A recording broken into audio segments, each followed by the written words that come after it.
Le Saint-Esprit, notre force dans l'épreuve de tentation.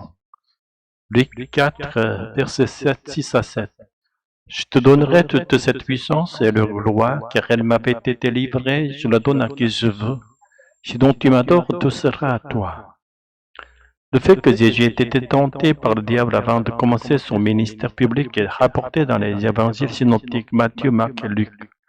Il faut souligner que c'est le Saint-Esprit lui-même qui a conduit Jésus dans le désert, afin qu'il y soit tenté par le diable. Nous voyons ici que parce que le Saint-Esprit était avec Jésus, fait chair, le Fils de l'homme a pu vaincre la tentation du diable, même après 40 jours sans rien manger. Si Jésus a besoin de la présence de ce Saint-Esprit, combien plus nous ne devons pas nous illusionner. Nous ne pouvons pas vaincre les risques du diable par notre seule volonté. Sans la présence du Saint-Esprit, il nous est impossible d'échapper à ces pièges. Après 40 jours de jeûne, Jésus se trouvait dans une faim extrême. Le diable le tenta alors avec la nourriture en le pressant de transformer les pierres en pain pour prouver qu'il est le Fils de Dieu. Nous devons analyser attentivement cette parole du diable. Il commence par une formule conditionnelle. Si tu es le Fils de Dieu, qui en réalité contient une négation implicite. Tu n'es pas le Fils de Dieu, mais supposons que tu le sois. Ainsi, le diable cherche à lier à la filiation divine de Jésus. Jésus répondit en citant l'Écriture, rappelant comment le peuple d'Israël dans le désert avait erré 40 ans à cause de son incrédulité. La Bible explique que Dieu les avait mis à l'épreuve, mais la cause profonde était leur incapacité à faire confiance à Dieu et leur peur des ennemis visibles. Pourtant, certains gardèrent la foi et 40 ans plus tard, ils virent l'accomplissement de la promesse. Quand Israël suivait la parole de Dieu, ce n'était pas le pain terrestre qui les faisait vivre, mais la main du ciel que Dieu leur donnait.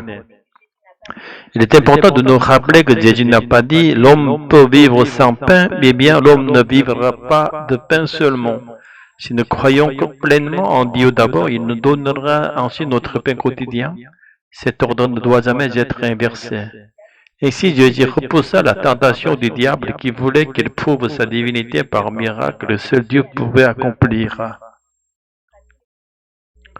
Le diable conduit alors Jésus sur une hauteur et lui montra tous les royaumes du monde. Il affirma que toute la puissance et la gloire du monde lui appartenaient et qu'il pouvait les donner à qui il voulait. Puis il ajouta que si Jésus se prosternait devant lui, il donnerait tout cela.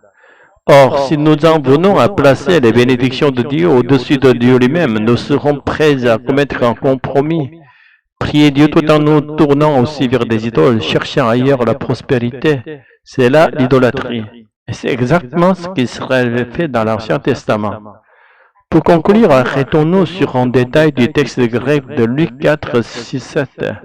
Le premier mot que le diable prononce est « à toi, soi », c'est-à-dire qu'il présente son offre comme une proposition exclusive, un stratagème très similaire aux méthodes de télémarketing moderne qui cherchent à rendre une offre irrésistible. Mais si une telle proposition nous était faite aujourd'hui, quel choix ferions-nous?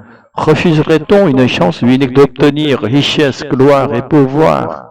Sans le Saint-Esprit, lui n'y parviendrait. Sans lui, nous ne percevrons même pas qu'il s'agit d'une tentation diabolique. Nous finirons par accepter un compromis. C'est pourquoi, sur le chemin de notre vie, nous devons toujours être conduits par le Saint-Esprit. Jésus s'est fait chair, il est mort à notre place, il est ressuscité, monté au ciel, où il demeure notre souverain sacrificateur céleste qui intercède pour nous. Il a envoyé le Saint-Esprit pour nous guider. Puissions-nous être sensibles à sa direction et marcher fidèlement dans sa voie. Au nom de Jésus-Christ, Alléluia, Amen.